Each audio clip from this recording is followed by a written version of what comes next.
Good morning, good afternoon, good evening, no matter where in the world you are. Welcome to the AMEC Barcelona Principles version 4.0 webinar, what you have all been hankering for if you weren't able to be with us in Vienna for the original launch. So I am Jonna Burke, the CEO and Global Managing Director of AMEC, and it is my great pleasure to introduce our webinar on this very exciting initiative that we undertake with many of our global partners every 5 years. Leading the initiative for 4.0 is Richard Bagnall of Comms Clarity and past chair of AMEC. Without any further ado, I want to turn it over to Richard and to all of the people who put tireless hours into this effort of deliberation and of debate to get us to where we are for 4.0. Richard Bagnall. Donna, thank you very much. And hello and welcome everybody around the world. It's a real pleasure to have you join us. Thank you for giving up your time. I'm really pleased you can be here to talk about the update that we've done to the Barcelona Principles, version 4 as we call it, the fourth iteration, the fourth refresh of one of AMEC's flagship assets, probably the best known asset. If you go around the world asking people in the PR and comms industry, what they've heard of from measurement best practice, most people have heard of the Barcelona principles. So it was an honor for me to be invited to lead the work group on this. It had a huge amount of interest. AMEC, for those of you who don't know, is we have a small and hard-working executive team led by Jonna, who we just heard from, but with Julie Wilkinson. Many of you may know Julie as well. But the bulk of the work that goes into initiatives like this is done by our volunteer members. And we had over 27 volunteers step forward to help on this, because of course we're operating in incredibly dynamic and changing and exciting times in the world of PR and comms. So it really was the right time for a refresh. We have in the past been refreshing the principles on a 5-year cycle. One of the things that was pretty clear to us was that we may need to start to accelerate that and update them more frequently as we go on with just the rate of change that's out there. So I want to go back to the beginning before we go forward to where we are. So some of you on the webinar today may remember this. This was a photo I found from our second, as we used to call it, European Summit, of course now international, the second European Summit in Barcelona. Although it doesn't necessarily look like it in this room, we had just about 200 professionals there on that day, on those couple of days, and representing a really broad church of the PR, comms, academic, evaluation practice and agencies and in-house pros as well. A really broad number of people. We had a lot of our partner trade associations from around the world. So we had ECO, IPR, Corporate Excellence, CIPR, PRCA, all sorts of associations like that. And the idea was that at this stage, you've got to go back in time, right? 15 years ago, there wasn't a common approach to how should we measure comms in a meaningful way. Every vendor tended to have some kind of scoring system. They were measuring it in their own way.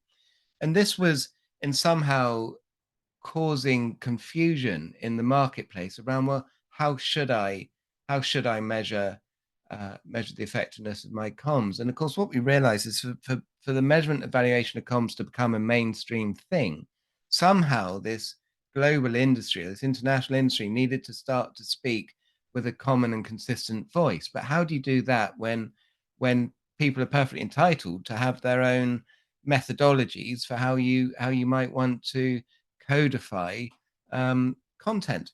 So under the leadership of Dr. David Rockland, a very well-known and respected professional from the days of AMEC, the idea was that we would come up with 7 statements that we could all vote on to agree whether these seem like the right ones to act as that sort of helicopter foot view, if you like, of what best practice should look like. And that's what was happening in this room, not necessarily at this particular moment, but we all had a voting stick in our hands.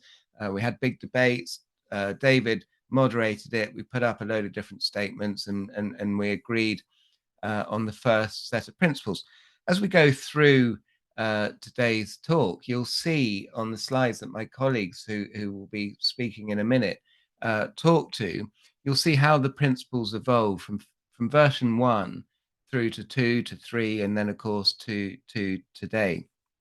And you'll see that journey that these principles have gone from. They really did start very basic, and they've become far more nuanced and structured and helpful, with a really great ebook that we've launched this year as well. But I thought it was worth, and these were some of the great minds, by the way, from 15 years ago. Some of you may recognize friends and colleagues in these pictures, but this was at Barcelona all that time ago. So it was these pioneers of the industry, younger then, but not necessarily better. That put the work in to come up with these principles. But David Rockland, in his rallying cry, I went back and looked at some of the sort of thought leadership stuff that was coming out at the time. He said that we're here for the common good of the whole industry. The comms landscape's changing rapidly. Well, that probably sounds familiar, doesn't it? There's a lack of consistent approaches, and this means the PR industry is not always taken seriously. And I think that can remain true as much today as it was then. He said silly metrics, random indexes, AVES, they all diminish our integrity. And to be successful, our principles need to be organizationally focused. So, in other words, not focused necessarily on the measurement, but on the organization that we're trying to help. They need to be both theoretical but rigorous as well, and they need to work for real practice. And I think that has been a North Star. So we need this one voice for the industry. So when I was asked to put together, to lead this working group, that was my rallying call, if you like, to the brilliant minds from which we're going to be hearing from today. That first of all, we didn't want a revolution. We didn't want to tear up the 7 principles that we already had. We wanted to evolve them to make sure that they were broad enough or narrow enough, encompassing enough, whatever it might be, to remain fit for purpose and to work anywhere around the world, recognizing that different markets are running at different speeds and they have different levels of sophistication potentially to how comms is accepted as it should be measured at the moment. So the update needed to make sure that they remain relevant. They have to be clear and practical. If we disappear into too much jargon and too much theory, we will lose the industry who are leaning in to learn and need support to help them in a time when they're under more pressure than ever on how on earth should I measure my comms in a meaningful way. We realized that the principles had sort of come a bit out of order as they'd been evolved over time. They didn't flow in a logical way. So we wanted them better ordered and better aligned. And we've aligned them, and what you'll be seeing is we've aligned them with the AMEC integrated evaluation framework, which is the map, if you like, that takes that 30,000-foot view of the Barcelona principles and gives you your map, gives you your route map on how to actually measure your comms wherever you might be. And there's some subtle emphasis shifts we're going to see as well. We'll talk about that it's not outcomes and not output. Sometimes people say, isn't AMEC the one that's telling me I don't need to measure outputs anymore? Well, no, not true. You need to measure your outputs and your outcomes. And so we've got that emphasis shift, if you like. But communications isn't a broadcast anymore. It's so critically important that we reflect that not only is it an ongoing process, but that organizations communicate out, but it's critically important that they listen in as well. Communication is a two-way thing.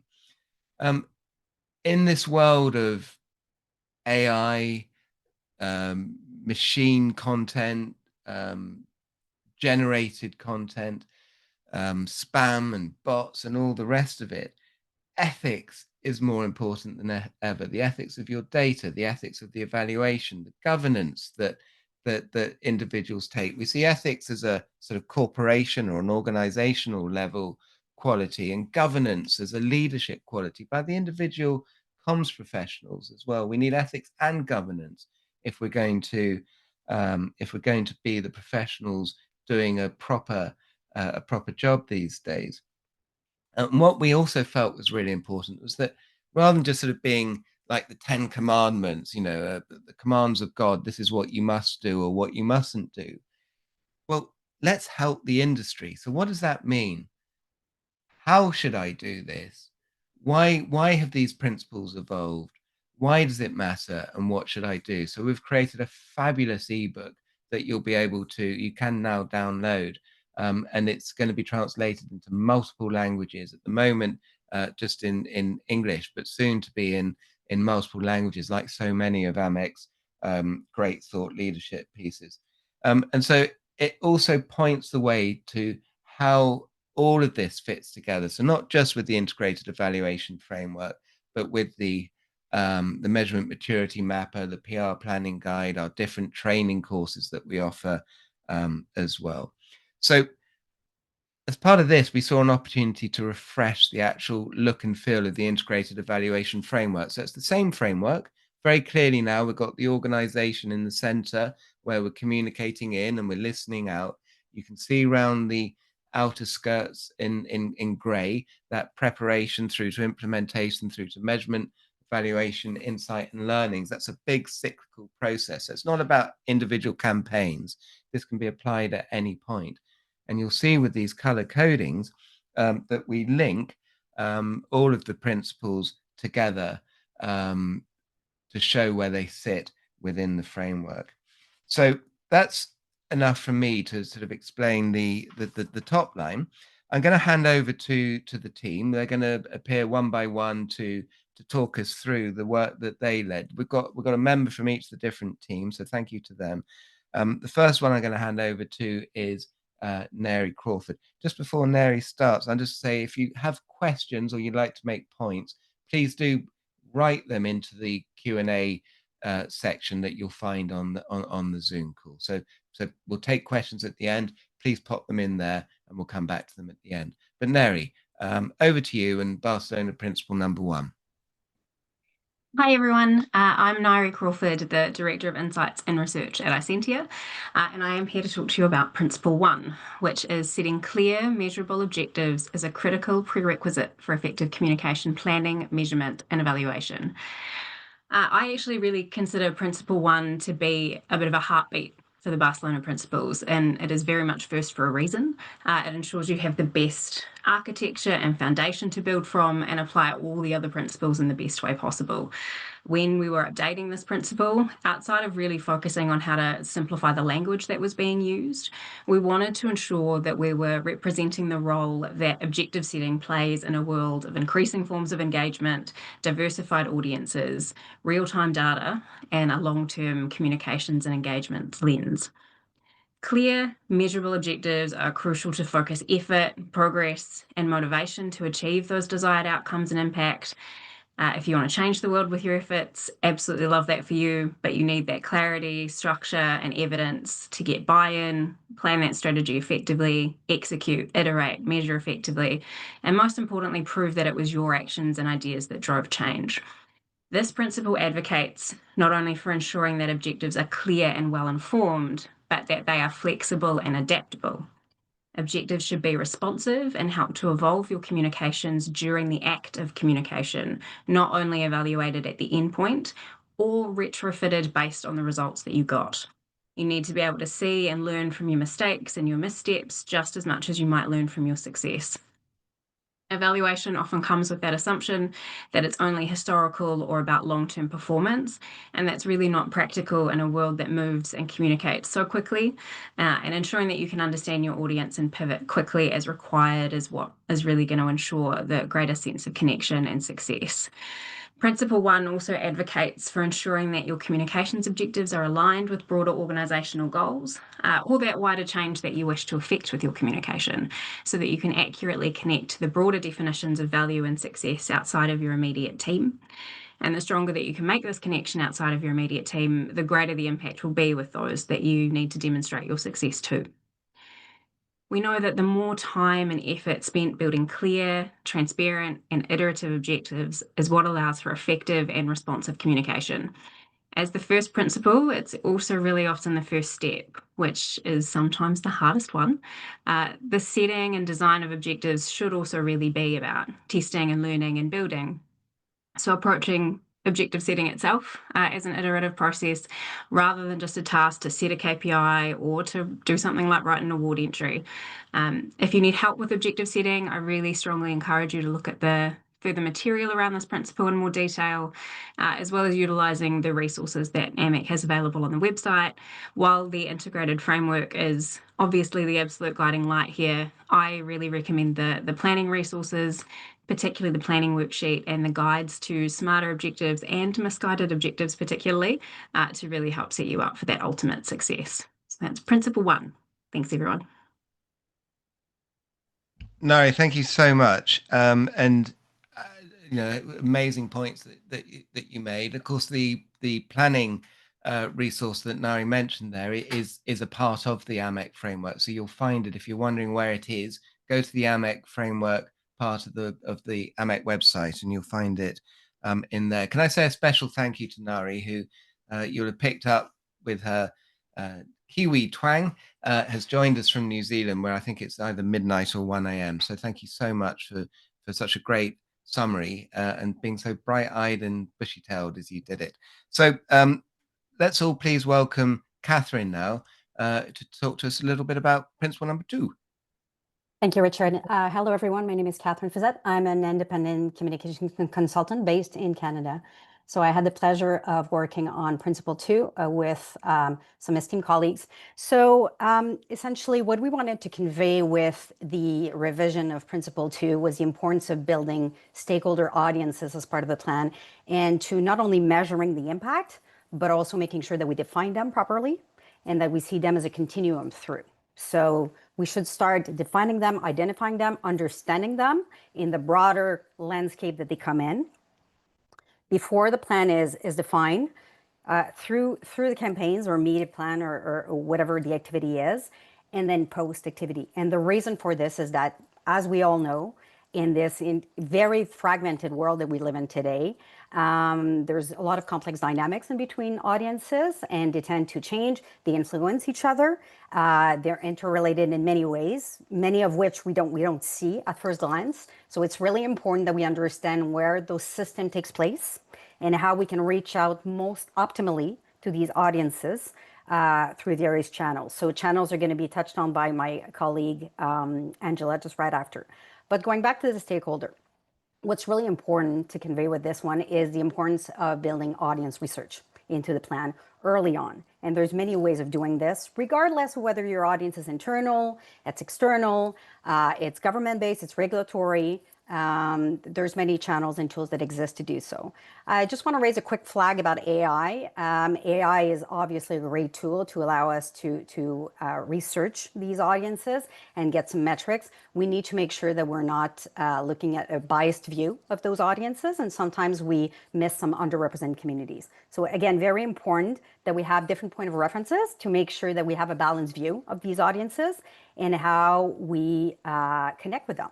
Because ultimately, once we've defined them, we better understand them, then we want to build relationship with them, okay? So once we have a relationship with them, we want to make that a lasting one, and we want to make sure that we continue engaging with these and having further impact as we go along and as those relationship evolves, okay?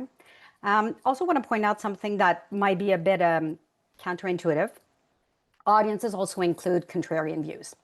So sometimes we tend to miss those who don't align, those who don't agree with what we're trying to set forth. So it's also important to consider this because they're part of the environment, they're part of the landscape, and they have something to teach us as far as how effective our communication plans are, okay? I think that if there's one point to retain in this is that stakeholder audiences are here to stay. They're an instrumental part of any communication plan. They need to be accounted for in their dynamic and changing nature. And we see how they interact at each level. And we build plans that evolve with the audiences and that are also considering the political, the regulatory, and the social dimension that are also moving at fast pace. Thank you. Catherine, that's excellent. Thank you very much. And just to sort of emphasize her point there about stakeholder audiences, plural, in today's world of polarization, I think we can make the mistake of thinking about a single audience that we want to reach, but we have to be cognizant of the fact that there are multiple audiences, multiple stakeholders with whom we need to communicate. So look, thank you so much, Catherine from Canada there. And now we're zooming over to the US, where Angela is going to join us. And Angela is going to talk to us about principle number 3. So Angela, over to you. Perfect.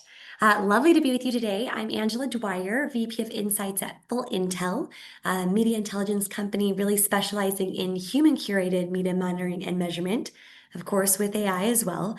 And my background is in media measurement. I've been in the field over 15 years, helping brands prove value and improve performance through strategic measurement. And I've mostly focused on developing metrics backed by scientific research that I've conducted, presented, and even published. And I'm involved with various organizations to make sure I'm always learning and contributing to best practices, which is why I'm part of AMEC and why the Barcelona Principles are so important. So I'm going to talk to you today about the Barcelona Principle number 3, which is comprehensive communication measurement and evaluation should be applied to all relevant channels used to understand and influence audience stakeholders. One of the things I find really interesting about this principle is that little calendar. If you look at how we've evolved, where we started, it really started out by defining and credentialing the measurement of social media. If you see in 2010. But the media landscape has continued to evolve over the past 15 plus years to the point where social channels are clearly identified as channels that people trust and sources of information. That's where people are getting their information that's informing what they're doing and the decisions they're making. So we all know this, the media landscape has changed, but especially in the past 5 years since the last update to the Barcelona Principles. If you think back to 2020, I know we like to forget 2020, but some people didn't even know that TikTok was more than the sound a clock made in 2020 at the cusp of its popularity, right? There has been a decline in traditional news media outlets, the introduction of new social media platforms, and advancements with generative AI that have all influenced what we would deem relevant channels. Another interesting note is the delineation of online versus offline from the 2020 version really has become irrelevant, right? It's so much more seamless in how we look at channels or how we reach and learn from audiences. Well, there are 3 elements that I want to call out about this updated principle to explain how it has evolved. So the first word in here is relevant channels, right? What does this mean? Well, it really depends on where audience stakeholders get information and which channels they trust. So what makes a channel relevant is the people, right? The audiences that we just talked about. That's what makes it relevant. It's where people are getting information. It's where they trust the information and where organizations can listen to what these audiences care about and what they have to say. So it's the audience that makes a channel relevant. The second piece I wanted to call out were the words understand and influence. When we were talking about this principle, this was a discussion, right? And we wanted to make sure that this wasn't just one way, but two-way communication, not just influence, but also understand. And it really also depends on the goal, right? Which we go back to principle 1. What is the goal? Who are the audiences? And how are we going to reach them? So when we talk about understand and influence, we wanted to make it clear that it wasn't just about influence. Oftentimes we think about how do we influence, how do we change a perception or lead to a behavior with different audiences, but it's definitely an excellent model would be two-way communication. So we want to not only influence, but understand. And the third element I want to call out is this audience word, right? You see audience stakeholders. It's something we saw in the last principle, and we talked about it. This can include internal and external audiences, right? Sometimes we might be fixated on external, but this is highly relevant for both internal and external audiences. And this is an interesting term. Audience stakeholders. I just finished my APR exam, and as I was studying, I had to be really careful about terminology around audiences, publics, and stakeholders, as there are some preferences in academia versus the practice, where some academics may find audience to be a term that implies kind of a one-way broadcasting style of communication rather than a two-way relationship building dialogue. So it's really important to differentiate and make sure we're inclusive when we talk about these audience stakeholders. The term stakeholder is usually a reference to someone who is invested in or affected by an issue. So the term stakeholder audiences is intentionally used to resonate with academia and the practice and communicate that these are groups of people who we are building relationships with, both the listening and sharing of information. So I find it to actually be a really interesting term, and I'm excited that it's included here because I do find it to be really inclusive. In the practice, I'm accustomed to use the word audiences, right? And if I read the literature, I should be using publics or stakeholders. So really bringing these together, I think resonates with all audiences. And we want this to be a tool that is used by all audiences, all practitioners, wherever they may be. Well, the goal of this principle is really to ensure that communicators are achieving their intended outcomes, whether that's creating awareness, shifting perceptions, or influencing behaviors with internal or external stakeholders. Measurement and evaluation plans must encompass all relevant channels. And it really fits in nicely to this planning phase of the AMEC framework. And it does require an understanding of audiences to know which channels would be considered relevant. Today's media landscape really requires a uniquely tailored, audience-centric approach. The explanation of the principle, when you look at the book, provides examples of specific channels to consider. And to wrap up, I wanted to call out a few of these that have been adjusted in the new explainer. So we add more examples of social platforms, including Reddit and Discord channels. We emphasize the importance of newsletters and newsletter aggregators like Substack, because this is where people are getting information they trust. And we added AI search engine outputs in addition to search data, because at the end of the day, understanding channels guides strategic approaches for communication and measurement of communication. It's really about knowing audiences and how to communicate, listening and sharing through channels they trust. So thank you very much. I'll turn it back. Fantastic, Andrew. Thank you so much for that. What beautifully communicated, that importance that no longer are we looking at things in isolation. Communication should be applied holistically there across all of the channels and to all of those audiences. And I think Angela really hit upon that point about audience stakeholders being a term that bridges that gap between or bridges academia with practice. And I see that as AMEC's role. We need to take best practice as taught by academia and make it something that works in the commercial environment as well in practice. And I think this is a great step in that journey. Thank you, Angela, so very much for that. And so to talk us through Principle 4, I'm going to ask Kristen to step forward metaphorically, please. Thanks so much, Richard. Again, Kristen Stipik, Managing Director of the U.S. for Source Code, a global integrated communications agency. I had the pleasure of working with Aswari Vasudevan and Jonathan Adams on Principle 4, which you can see here. Effective measurement and evaluation of communication require qualitative and quantitative analysis. And this is really a broadening. When you look at where we started, a broadening of quantity and quality. As we looked at, 2015, we started adding a little bit more nuance to it around evaluation and the importance of requiring both quantitative and qualitative methods. And then in 2020, we started incorporating things like analysis, the importance of looking at things with a critical eye.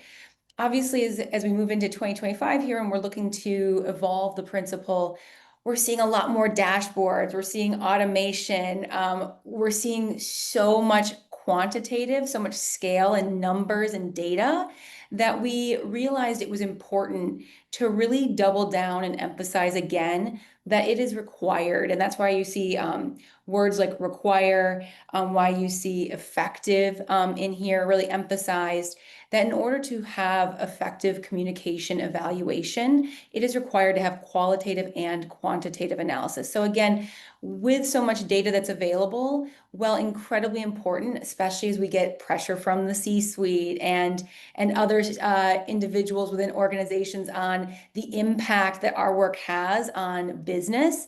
It's important to not forget the qualitative piece of it and how critical it is, bringing in again that human element, the understanding of context, of intent, and really interpreting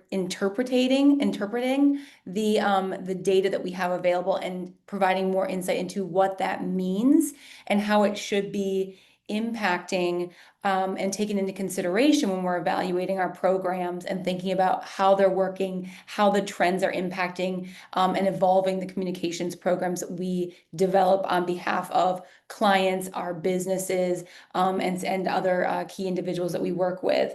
This also ties in really well by adding in again that concept of required into the why behind metrics, right? Qualitative is so important because it is highlighting why we do what we do, why we're making the decisions we're making, and especially as we're looking at, again, as we've been talking about in introduction of AI, more natural language processing models, really making sure that we aren't removing that human element of understanding what the work that we're doing means and what those numbers mean. And this really does tie in well to the integrated evaluation measurement framework, because again, we're looking at sentiment shifts. We're looking at how, what is defined as impactful communications, not just data, but again, that intent behind what we're doing. For example, as you're thinking about what does this mean for you and you're looking at applying this from a best practices perspective, again, it's using both of these methods to be able to understand kind of shift in scale and sentiment and trends, patterns of effective communication. So again, to be able to best evolve your program, it's making sure that you're using qualitative insights to explain these quantitative findings. So again, making sure that you're providing that nuance, that human insight and impact. And then being really careful, again, like I mentioned with AI, if you are using it for qualitative analysis, making sure that a human is always involved in that, because we know that, again, AI is not perfect. It misses some of the nuance, some of the specific things that a human sees. So again, making sure a human analysis is part of that forever. And then being transparent, right? Making sure the methods that are used and how we're conducting our evaluation, we're being very straightforward. If we are using AI, we're making sure that we're talking about where and how and where the human element comes into that. Thank you very much, Kristen, for that. That was excellent. I think that point about quantitative and qualitative is really important. And in the ebook, we go into a fair amount of detail on that. Obviously, the quantitative metrics are what we might call the counts and amounts. It's just counting the numerical data. And in a world where we're having content explosions and we're having more and more automated tools that count that content, I think it becomes ever more critical that we understand that just counting on its own is not good enough. We have to understand the nuance in the data.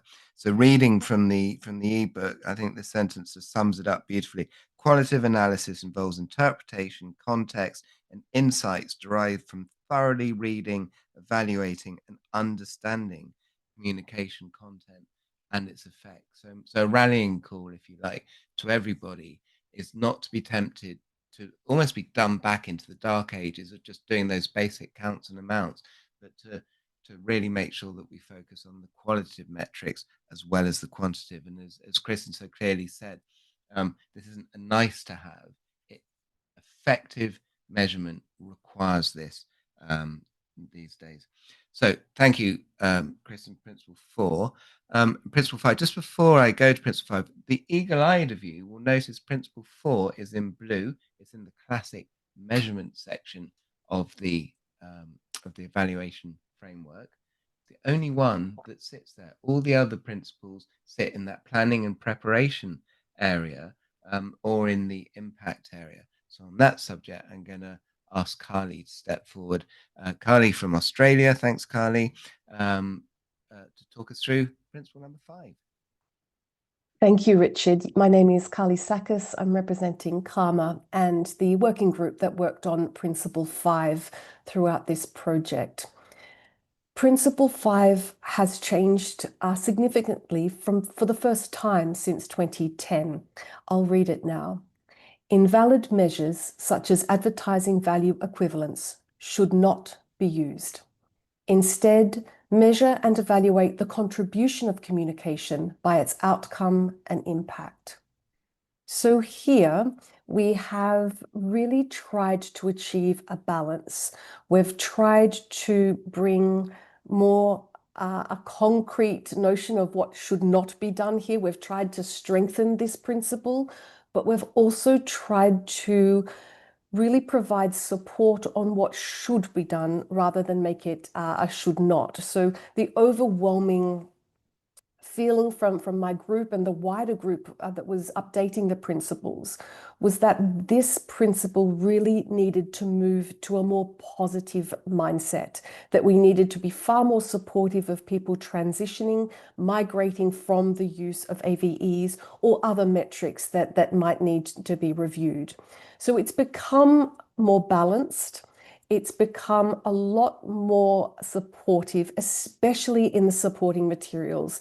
And this is where we spent most of the time providing deeper insight, providing more support on how an organization would make a migration or a transition from the use of AVEs or other invalid metrics to something that could actually effectively evaluate communication. So we've included lots of initiatives that you could bring into your organization, training, checklists, making sure that your metrics are valid and industry endorsed, making sure that you've got use of the maturity mapper, AMEC's, all of the AMEC materials in terms of the 22 reasons why you should not use AVEs, AMEC's policy on say no to AVEs.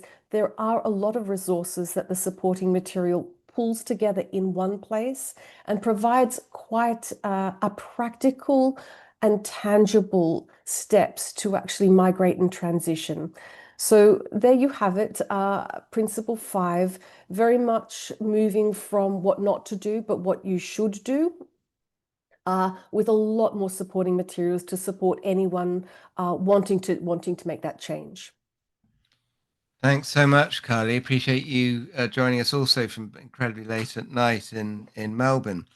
Look, I think Principle 5 is probably the best known principles. Of course, it was the first time the industry came together and said, look, you know what, AVEs is an invalid metric and we shouldn't be using it, but they are the zombie metric that seem to sort of keep lingering on. And so it's important that we continue to explain why they're invalid, but exactly as Carly said, but also to help people to move on from them.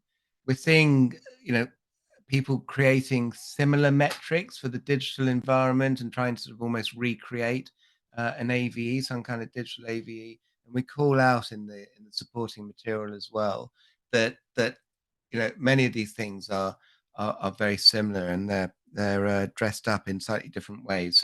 So be careful about them as well. So Principle 6.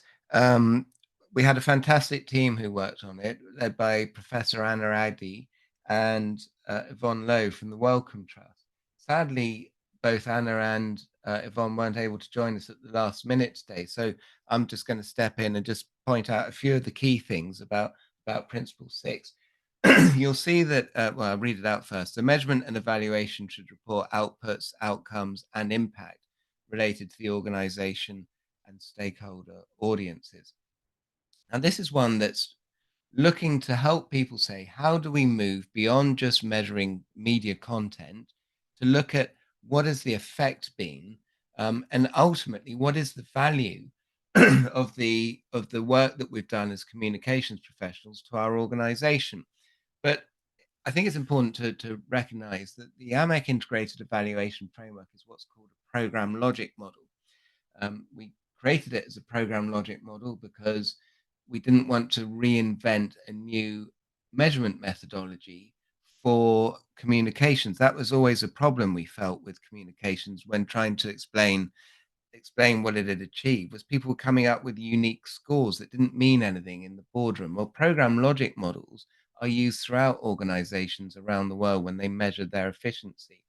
They always end in impact. And so it's important to show the impact of communications in a program logic model. So that's what this one is all about. We emphasize that our communication goals have to align with the organizational strategy and the organization's objectives. We also, this is the one where we talk about that it shouldn't be just outcomes and impact that we're looking to measure. We have to measure the outputs, if you like. As dear friend and many of ours, sadly no longer with us, many of you, particularly in the US, will know and remember fondly Mark Wiener. Mark used to talk about the digital breadcrumbs rather, that lead to the outcome. And I think that's a lovely way of thinking about it. So we need to measure both the outputs, the outtakes, and the outcomes if we're going to be looking at the impact. And we need to be careful that we don't make substitution error. I think more and more, in the same way like we're talking about with Kristin's principle about quantitative and qualitative metric, you need to do both. We can't measure outputs and fall into the trap of thinking that because we expose content to X million eyeballs, that's the same as an outcome or impact. It isn't necessarily. We need to really dig into that to understand. And that impact also shouldn't be a one-way thing. It's not just the impact on the organization that we have to be aware of. We have to think about how this the work that we do and the work of our organization impacts on all of our stakeholder audiences, not just on us. So that in a nutshell is Principle 6. Lots of supporting material on what to do and what not to do this correctly in the ebook. So I'm now going to ask Camillo to step forward, and Camillo is going to talk about Principle 7, our seventh principle, a very special one because this one is in grey and it's all encompassing. Camillo, over to you. Thank you, Richard. Good morning, everyone. I'm the digital communications lead for the Inter-American Development Bank, and it's fantastic to be here today. Before I dive in, I just have to give a huge thanks to the principal number 7 team, Paul Hender, Rob Key, John Kroll, and Michael Blowers. Thank you so much. So let's talk about the principle 7, ethic, governance, and transparency with data, methodologies, and technology builds trust and drive learning. So keywords here: ethics, transparency, trust, and learning. Everything in the same package. So it's important. So why this really matters, and I want you to think about this. In our world, trust is everything, So I want to bring a point that my colleague Rob Key made during one of our calls that really became a focal point of our work. And he says something like this, and Rob, thank you if you're here and watching this. And it's finding truth within data in the AI era will be one of society's greatest challenge in the coming decade.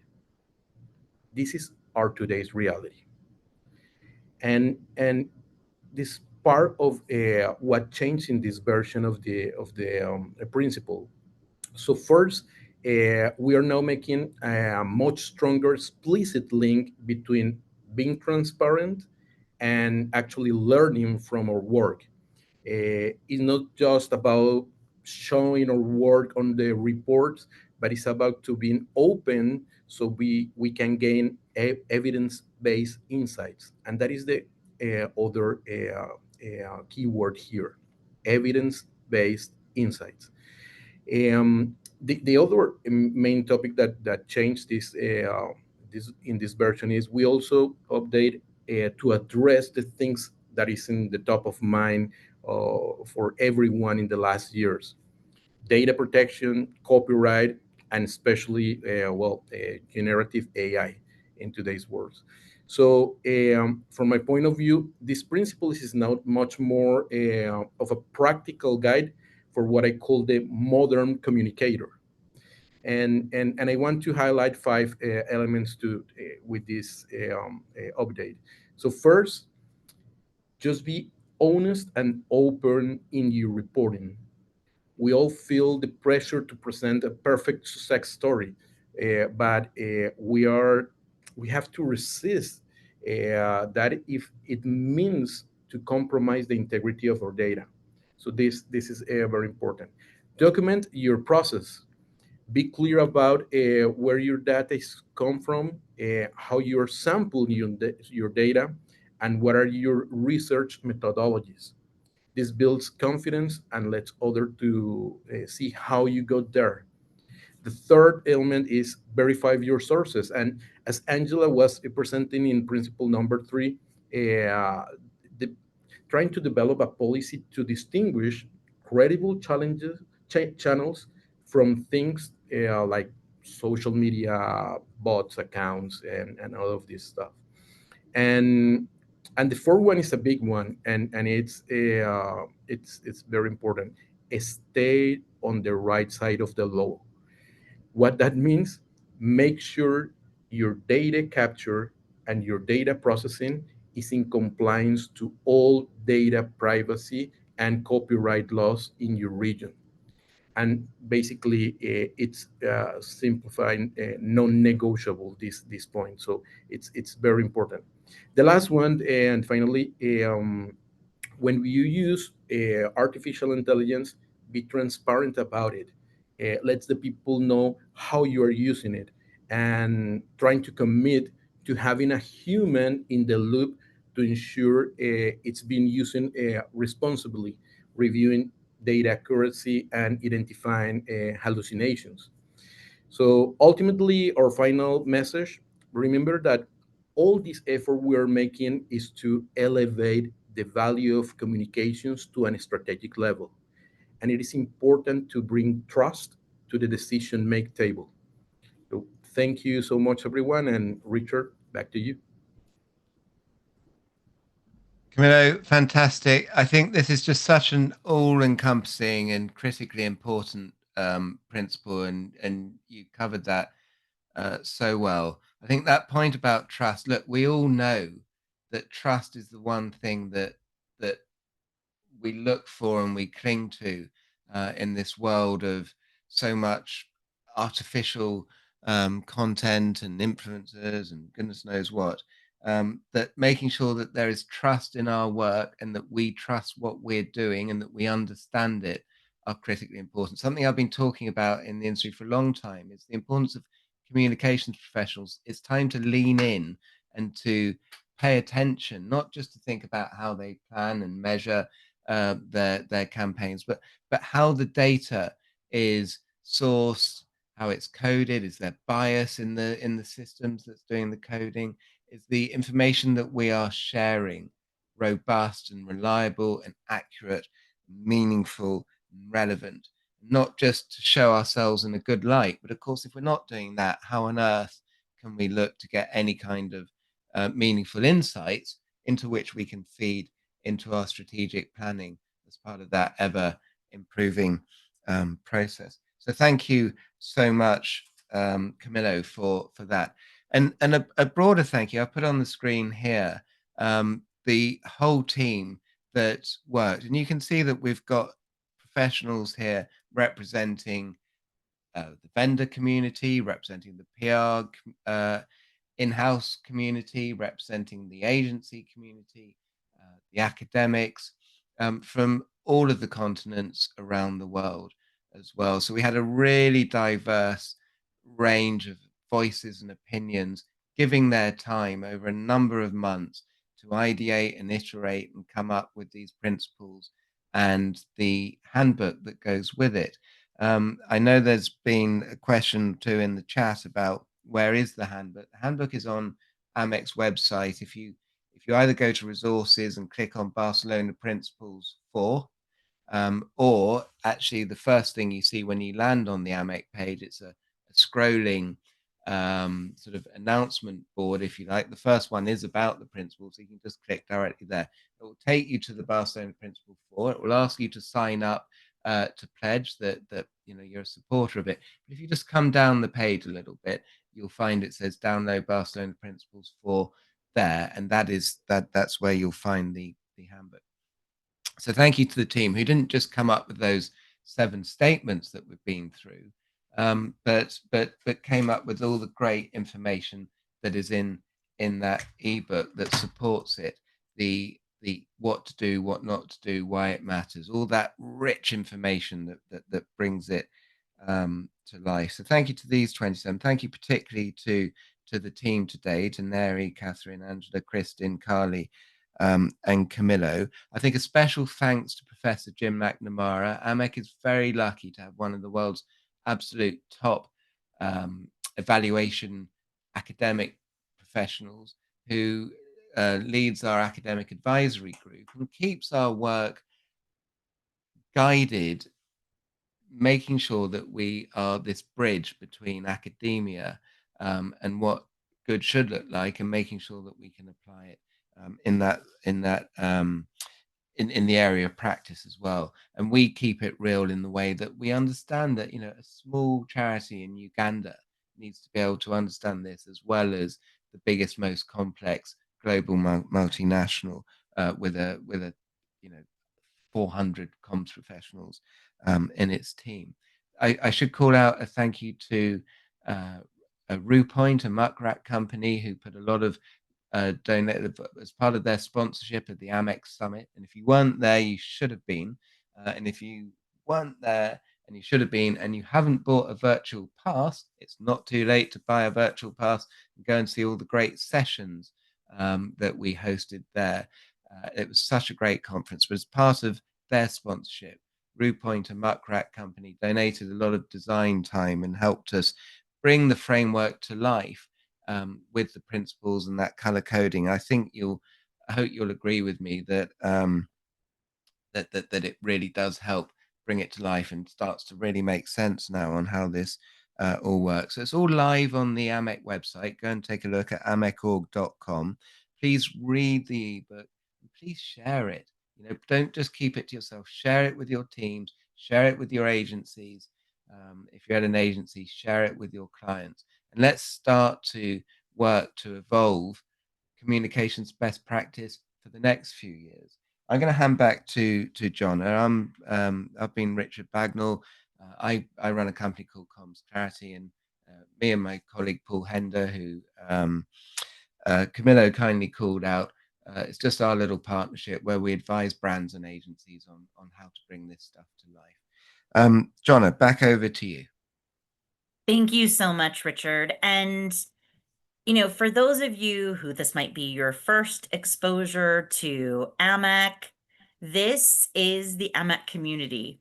Really smart, really thoughtful people putting forward debate and real thought leadership into the impact and the changes and the shifts in what's going on. And these are volunteers. We are an amazing community of thought leaders, but this is volunteer effort. And this is countless hours that goes into this in deliberation, and also the implications of how this affects different parts of the world, how we are different, how we are the same. And, it is such an honor. And I am incredibly grateful, especially at times like this, when I see panels like this assembled and to know the love, sweat, and tears that goes into these efforts. So an extra virtual round of applause for this panel, for everyone who participated and contributed on this. It really is unparalleled with the community and the power that goes into this. So thank you all so much for these efforts, and a special thanks to Richard Bagnall for herding this effort. I won't say herding cats, even though, you know, a lot of that could apply, but thank you to Richard for herding that and keeping us rooted in, you know, that evolution of these is really a critical piece. Richard so generously said, you know, you can still purchase virtual passes to the summit, and he is correct. We had 2 full days of programming that was extraordinary and created a lot of amazing conversation. For those of you who are not aware, we will be in Dublin next year, dates to be coming soon, but something to definitely be working to put in your budgets and get on your calendars as soon as possible.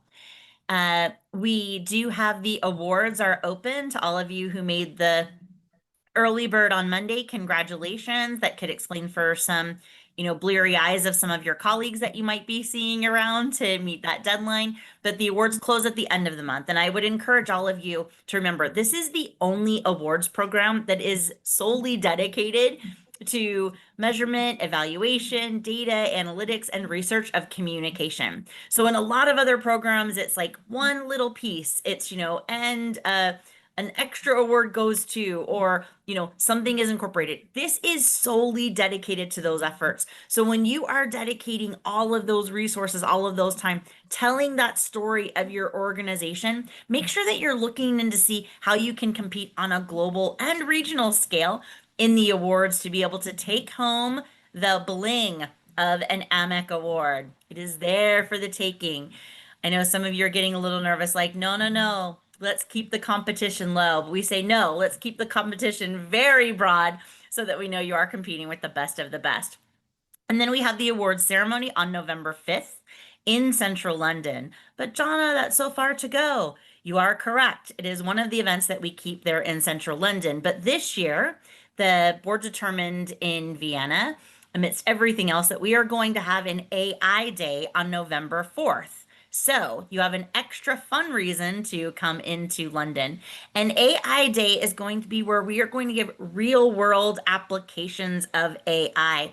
You know, throughout the Barcelona Principles update, we talk about the ethical application and being copyright compliant and all of those pieces. We're going to bring that together in a single day of programming to talk about how AI is affecting some of you and how you can take some of the best practices and lessons learned from those in the community to be able to apply that straight away. So something fun to look forward to for all of us.